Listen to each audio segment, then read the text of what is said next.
Sorry. There we go. So when we were putting this together, we saw this and we both just started laughing. I've studied all your investments, debts, and assets, and I've come up with a scenario where you can retire to that island resort and maintain your current lifestyle. Great. What's the scenario? Well, you die 2 months after you retire. Some people, they may not even be able to make it to retirement to have that happen. But retirement and having enough money it's a big thing out there, and there's a lot of reasons why it's such an important thing to talk about. 46% of Americans have less than $10,000 saved for retirement. $10,000. That won't make them more than a couple months in retirement. 40% of baby boomers now plan to work until they die. That's scary. Who wants to work until they die? No one. 36% of Americans say they don't contribute anything at all to their savings. Not only is that scary for retirement, but that's also scary for your everyday life, because if you don't have any money saved for an emergency, what's likely to happen? You're going to put it on your credit card, or you're going to take out a loan. You're going to borrow money to pay for that, or you're just not going to have it happen and something even worse might happen. And when people have a lot of debt and they don't pay it off, that's an extra thing that they have to start paying for when they retire. 87% of adults say they are not confident about having money for a comfortable retirement. Now think about your own situation. You don't have to raise your hand, but I am going to ask the question. How many of you feel that you will have enough money for retirement? How many of you are a little scared that you may not have enough? I'm one of them. And I'm 26. I've got a couple years left before I retire, hopefully about 4. Looking to retire at 30. But it's scary. I'm worried that I'm not going to have enough money because costs are increasing. Healthcare costs are one of those that it's like, you have no idea what that's going to be like when you go to retire. And so like I said, this is the Holy Grail.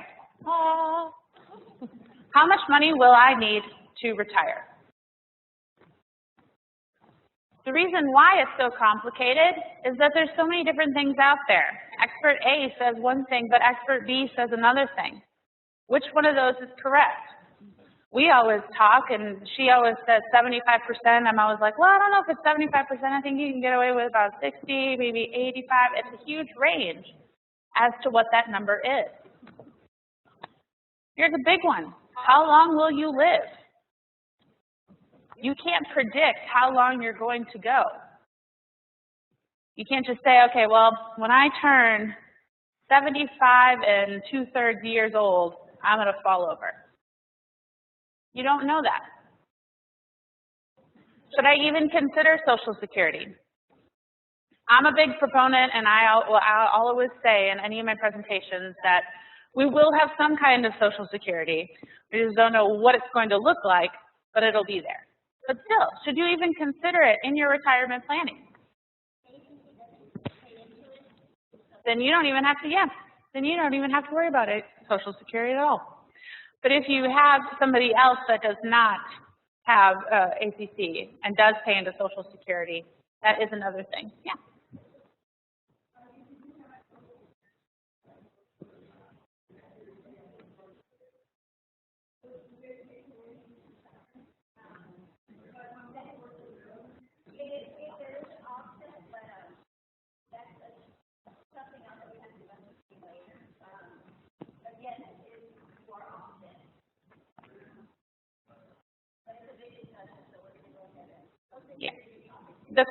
The question was about whether Social Security offsets other retirement planning, and that a lot of retirement planning is on a personal basis. It's different for everybody. And so when we get to the end, we'll talk about your options, and you guys have a fantastic team here that you can talk to as well. What do I want my lifestyle to be like when I retire? How many of you have an idea as to what you want to do when you retire?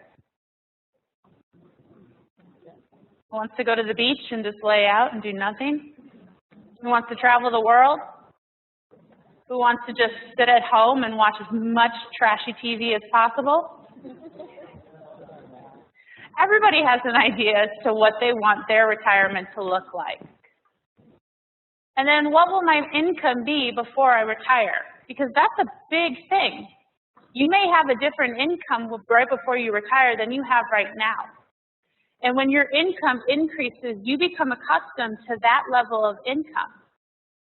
And so when you retire, a lot of people say, well, I'll just downsize and I'll just, I won't have to spend as much. But what people are finding is that your spending does not decrease when you retire. It usually stays about the same. You may not be paying for the things that you were paying for when you were working, but you have other costs that are present that you have to account for. So this is a term that economists use. It's called consumption smoothing. And the big thing with it is it's all about balance. A lot of people talk, well, how do I know how much to save? Or, I don't want to save a lot now, live like a pauper now just to live like a prince later, because you can't predict the future. What happens if you don't make it to that later? It's a scary thought, and it's not something people like to talk about, but it's something you have to consider.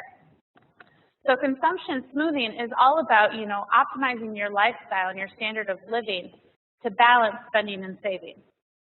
The goal with it is to have a consistent lifestyle and consistent standard of living throughout your working years and your retirement years.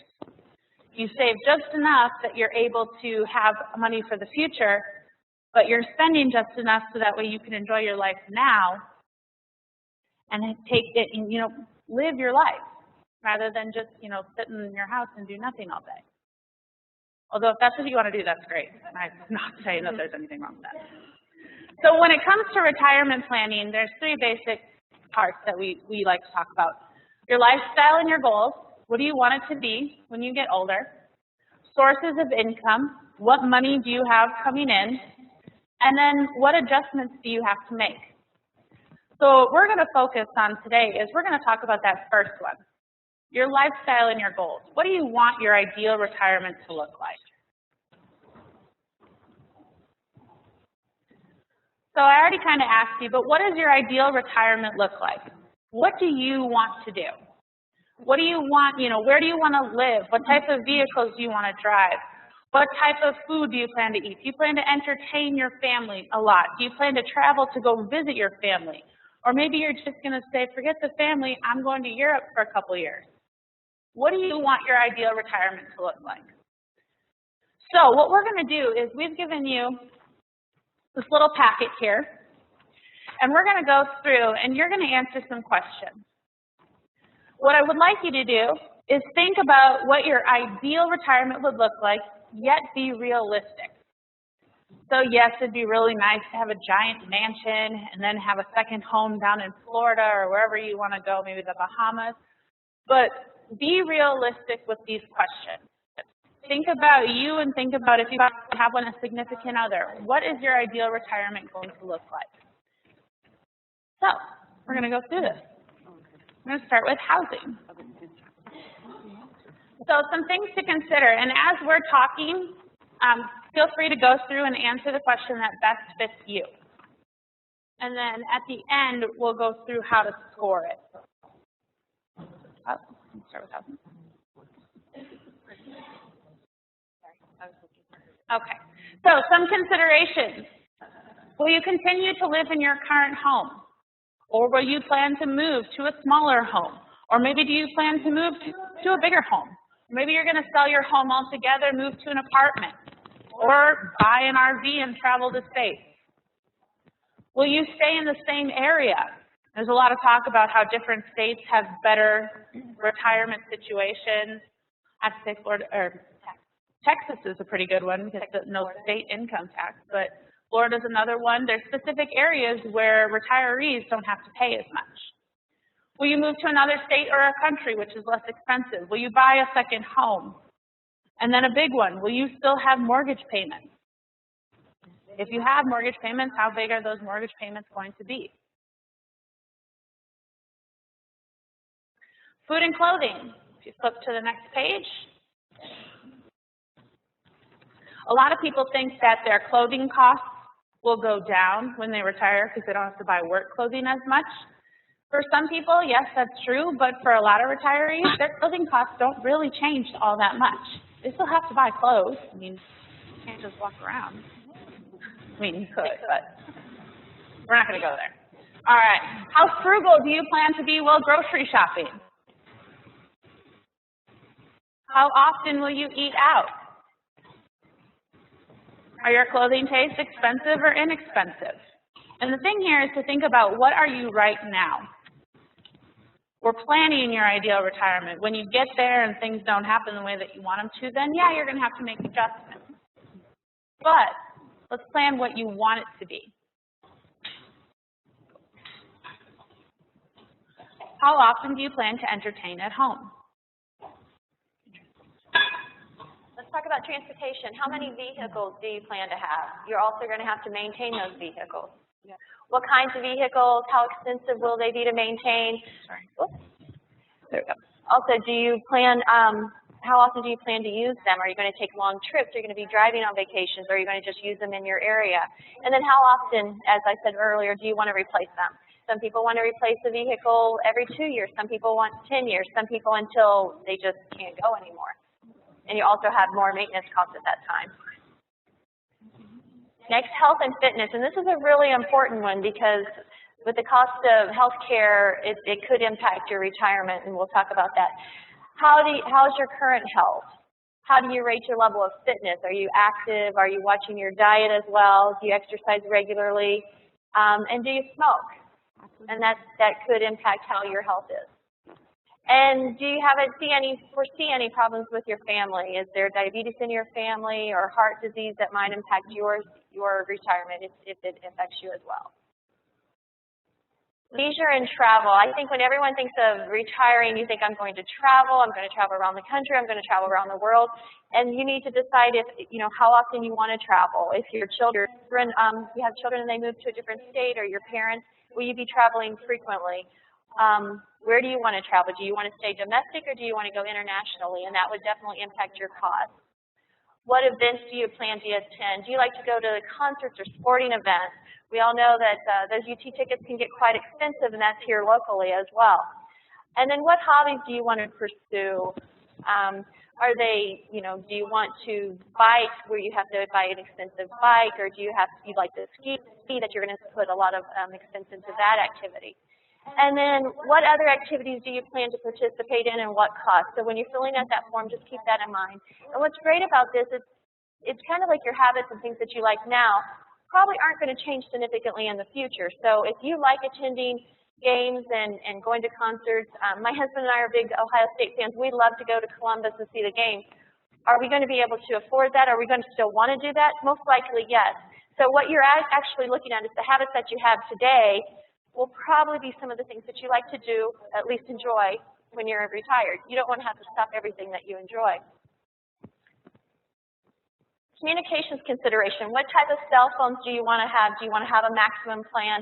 Do you want to just have a basic plan?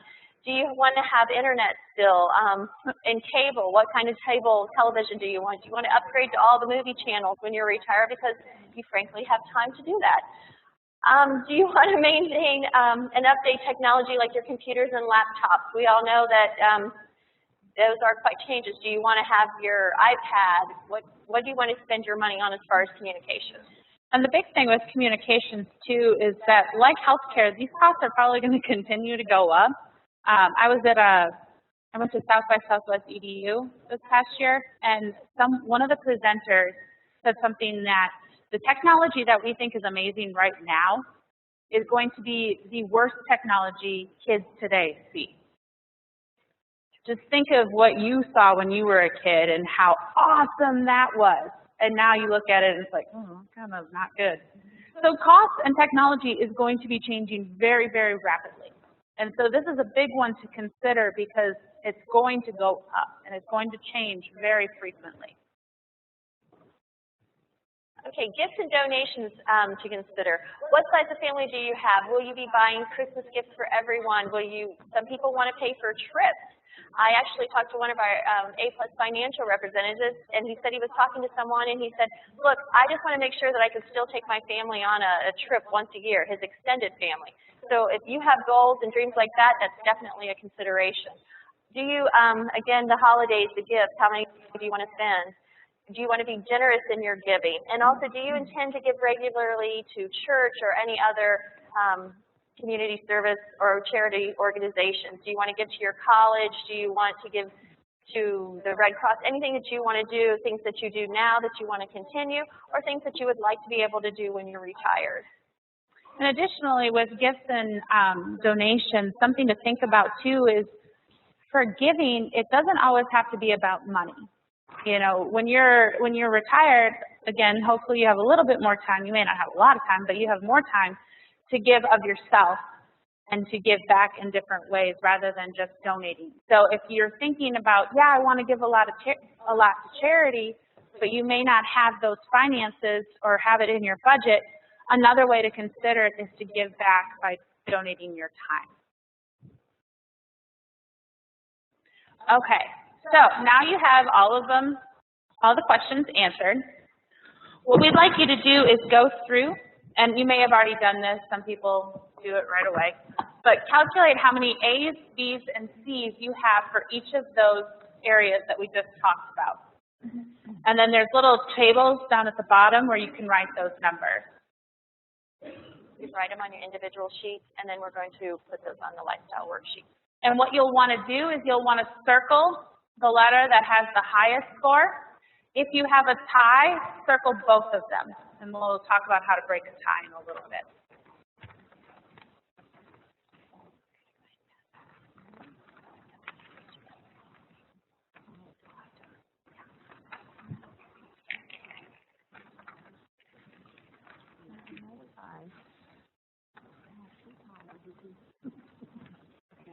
If you have any questions, just let us know or give us an indication when you're done.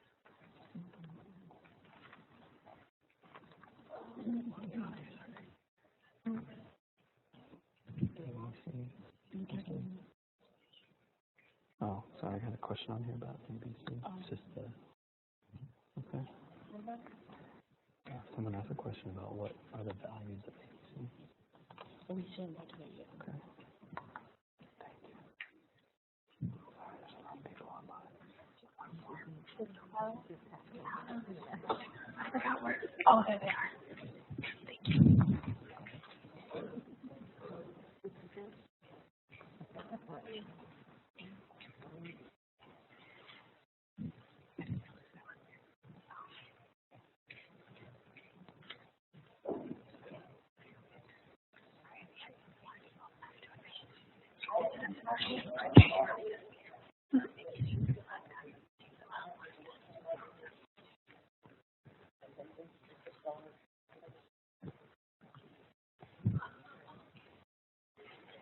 Yes, you will need $3 for housing. All A's equals $1. No.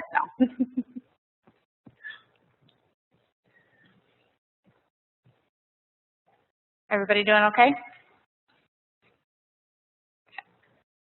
Any objections to moving on? All right. So there is a reason why you calculated them out and why you counted up how many A's you have. As we go through here, what we're going to do is we're going to show you different percentages and different letters. So if you have, we'll start with housing. So with housing, you're going to write down the percentage that correlates to the letter that has the highest total. So for example, if you have for housing the most A's, on the lifestyle worksheet, under the your calculation part, you're going to put 40%. Yeah. All right.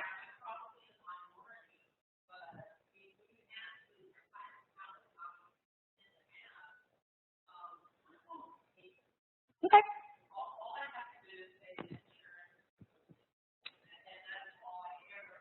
And property tax.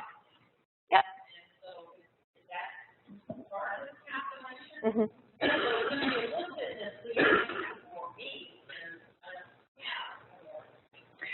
Yes and no. It all depends on how, I mean, is it a large house? Is it a medium house? Is it a small house? It's a medium house. So for you, I would probably recommend choosing B. Even without a mortgage payment or without any other types of housing related payments, your utilities, property tax, all of those things are still going to be considered. Oops, yeah. A tie, excellent. A tie, what I would like you to do is read up here and kind of figure out which column best fits you. And then you're going to choose that percentage. But basically, the letter A, these are the people that are going to live probably in a large house, something that's going to cost a lot to maintain. They may still have a mortgage payment, and if they do have a mortgage payment, it's probably going to be pretty high. The high maintenance and cost of living, so maybe they're living, you've decided to live in an area that's going to be a little bit more expensive, and potentially you're going to have a second home that's as nice, if not just a little bit nicer, or a little bit less nicer than your current home. The B's, these are the medium houses, modest mortgage payments, if at all. You may have a modest second home. C's, you're downsizing your home. Maybe you're going to sell it and you're going to move into like an apartment or a small home, or maybe you're going to go live with your kids, give them the chair that they gave you when they were younger. I don't know. But you also may give your kids money for staying there, for renting a room, so that they can compensate for you staying there. So you will probably still be spending more money. Average retirees spend about 32% of their expenditures on housing-related costs. And this is about what an average retired couple will spend, breaking down each year on housing. And you can fill the national average out on your worksheet as well, so you can have that information with you when you leave today. Yeah, and it's important to note before we get too far into this that these are just averages, and this is just a rough calculation. This is a place to give you a start and to kind of show you what averages are, what other people out there are spending, and to kind of get you started thinking about these costs. You have a question? Nationwide. Yes.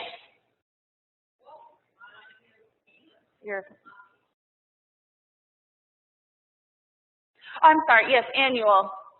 Sorry, thank you. These are annual costs. I was going to say, wow, that's one big mortgage. I'll make it about a month. So food and clothing. So if you had mostly A's, you'll put 25%. If you had mostly B's, you'll put 18%. And if you had mostly C's, you'll put 12%.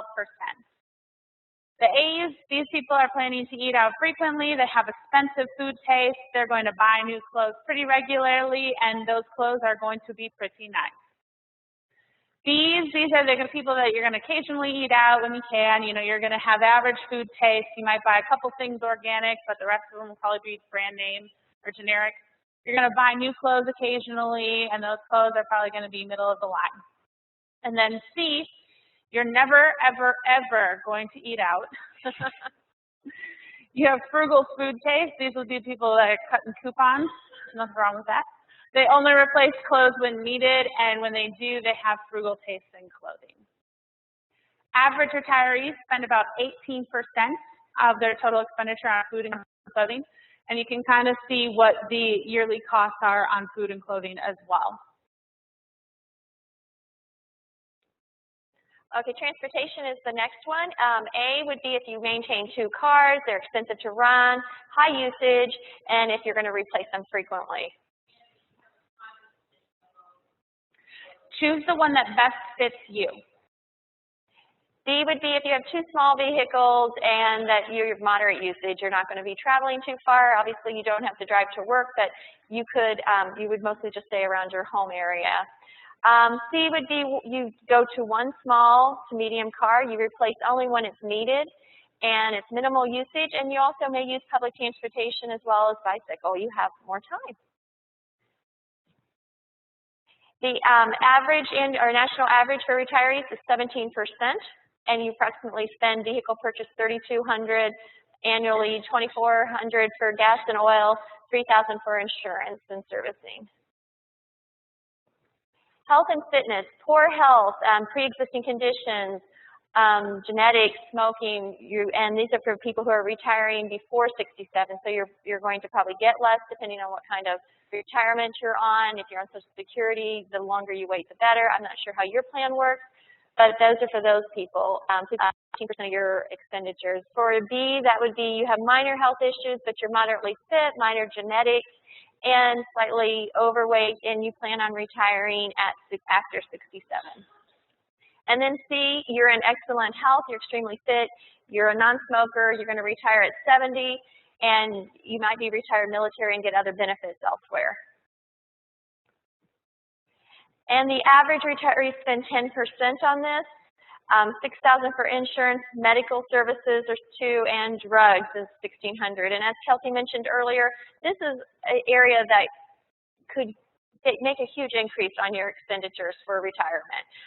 With the medical, I mean, when you go onto Medicare, you're paying part of that out of your Social Security. If you're on Social Security, obviously you're not on Social Security, but anyone in your family. So this is something that really would impact your health. And if for some reason your health changes before your retirement, you need to maybe adjust this area and think about that you're going to have to save more for that. And this is one of the big areas where your influence kind of starts now.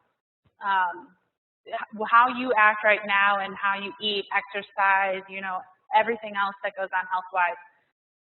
Now is the best time to get it going and start living healthy, because that will influence what your health care costs are when you retire. And I know for my grandma, this is something that she probably didn't plan for, but my grandma was diagnosed with Parkinson's like almost a year after she retired. And it wasn't something she was expecting at all, but that has been her primary cost throughout her retirement. And she's actually had to make a lot of financial changes to be able to afford her care. So it's not something she planned for. Leisure and travel. If you want to travel overseas, you might be an A, a regular theater or different sporting events, extensive hobbies. You want to go skiing to Vail. So that kind of thing would definitely be an A, 15% of your expenditure. If you want to do interstate travel, your hobbies and sports are pretty moderate cost, and those would be a B. And then if you're a C, that's the local vacations, minimal entertainment. Your hobbies are minimal. Maybe you're just not spending a lot on those as well, then that would be a 5% expenditure. If you do staycations, which we're going to be talking about on Good Day Austin tomorrow, or no, next Tuesday, stay tuned to that as well, because there's some great places in Austin to travel. So you might want to do staycations if you're a C as well. She's been obsessed with staycations since she's been Since preparing. I researched it. This Good Day Austin, it's so funny. This is another one where it's also, there's a lot of flexibility in this one. Yeah, you may have a lot of A's and you may put down 15%, but your hobbies or your plans for travel may be a lot more expensive than 15% of your expenditures. So this is one where if you feel like you want to go, you know, all out when you retire and travel all over, you may want to bump that up to 20%. You see, you have a little bit of flexibility with this one. And you have flexibility either way. If for some reason you feel like you don't have enough for retirement or housing, or you're spending more on health care, then this is something that you can always back down on your travel. The average retiree spends 8% of their total expenditures on leisure, hobbies, and entertainment. Communications, as Kelsey talked about, this could be a big cost in the future as well now. I know every time we get our cell phone bill, it seems like it goes higher and higher. So if you have the full cable package, you have 2 smartphones with everything, unlimited internet connection with the tablets, your computer as well, and also keep your landline. Not many people are doing that, but 8% of expenditures.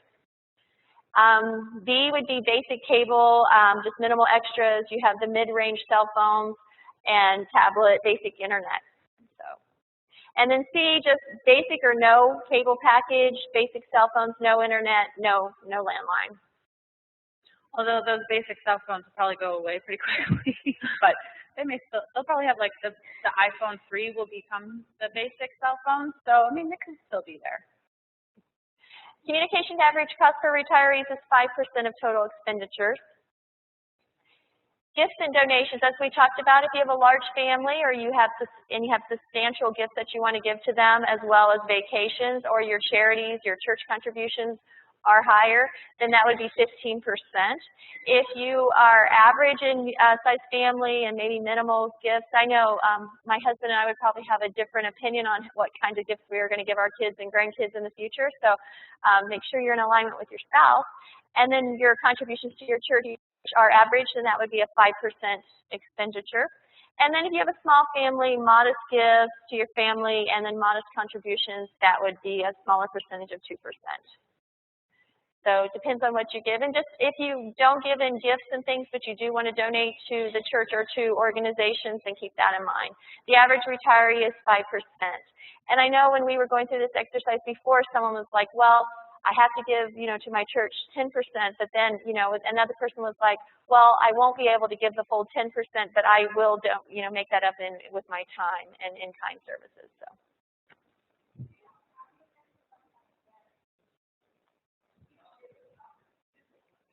Oh, we will afterwards. Yeah. A presentation? Yeah. So now if you're like me when I did this and you're looking at your numbers and you see that for some reason it does not equal 100% and you're kind of freaking out because it doesn't, it's okay. The numbers could be less than 100 and it could be more than 100. There's one more column on there and it's called Other. That is up to you as to what you'd like to put. Other can be, just kind of covering everything else that's out there. Generally rough guide is about 5% to put onto there, but if you don't want to put anything, you don't have to. And then when you're all done, you're going to add them up, and that's going to be your end. And if you have a calculator on your phone or a calculator anywhere, now might be the time to break it out. We're going to be doing a little bit more than just adding. National average on gifts and donation is 5%. So you're going to add up all your percentages in the your calculation total, and your calculation column, and you're going to total that up. Then on the next page, we've got a little fun worksheet here that we're going to calculate some more numbers for you. And this will be great, like she said, if you have your cell phone or calculator. That total percentage is called your N, and you can put that right underneath your number. The next thing, you're going to use your N to calculate your multiplier, N. So the formula is 75 times N divided by 100 will equal your M. So in my example up here, I had 117 was my total percentages. And so I did 75 times 117 divided by 100 to get 87.75%. So take the time now to go ahead and calculate that. 75 is based on how much of your actual salary that you have now, and we'll kind of go through that, or hypothetically in this example that you plan on spending and that you'll need for retirement. Some people say that 65, some people actually go as high as 80–85% of what you have now. There's some considerations, well, I won't be putting into retirement then, and I may be earning some dividends and interest on what I've saved already that's not calculated.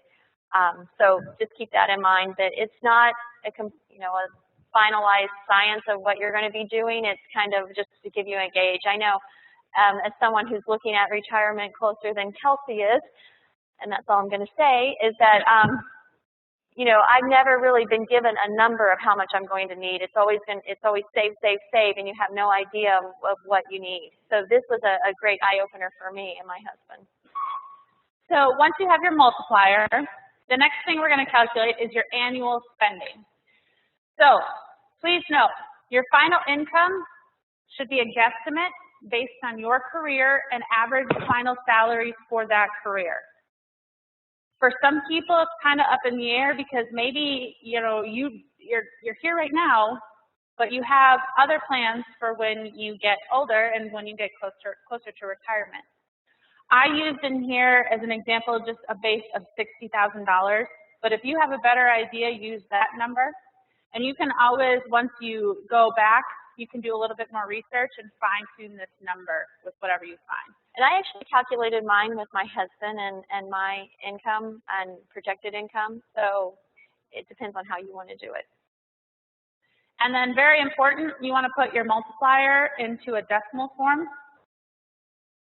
So apparently I used 0.875 instead of 0.875. If you don't, you get some crazy number. So you're going to take your final income, multiply it by your multiplier at the decimal form to get your annual spending. That number, roughly, is about how much you would probably spend in retirement on an annual basis.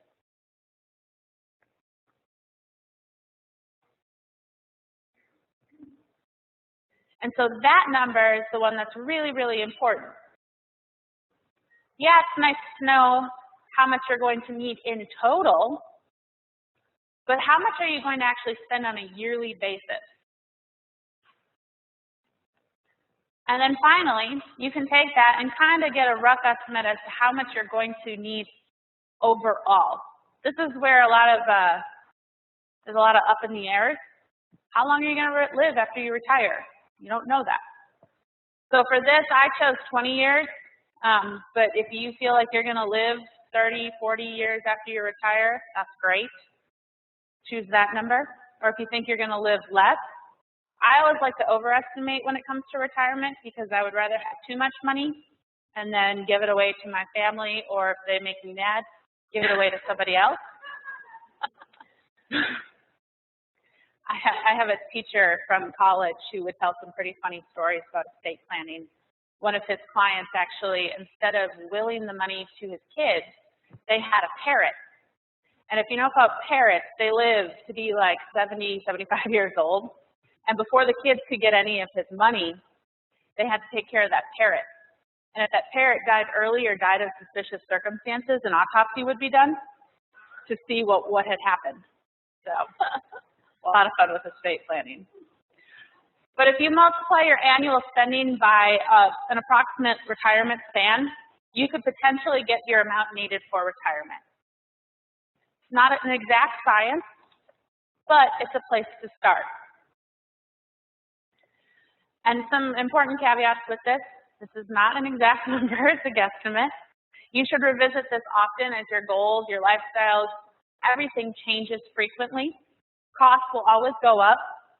And then you're strongly encouraged to visit with a financial planning professional to create a savings plan that's customized to you.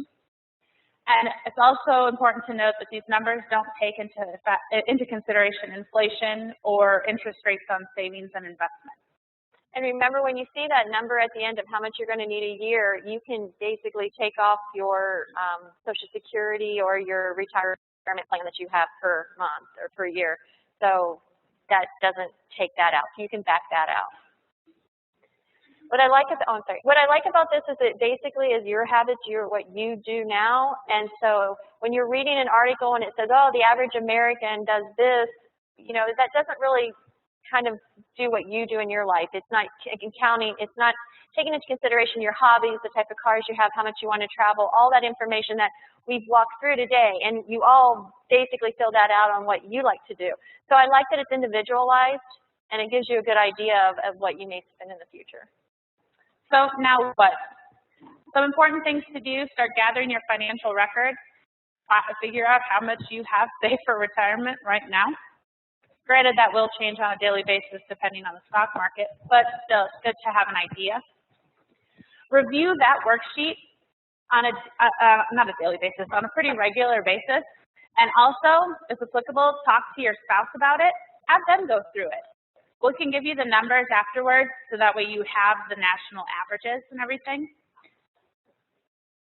Also, talk with your human resources department and make sure that you're saving for retirement, taking advantage of whatever programs they have available for you. Make sure your spouse is too.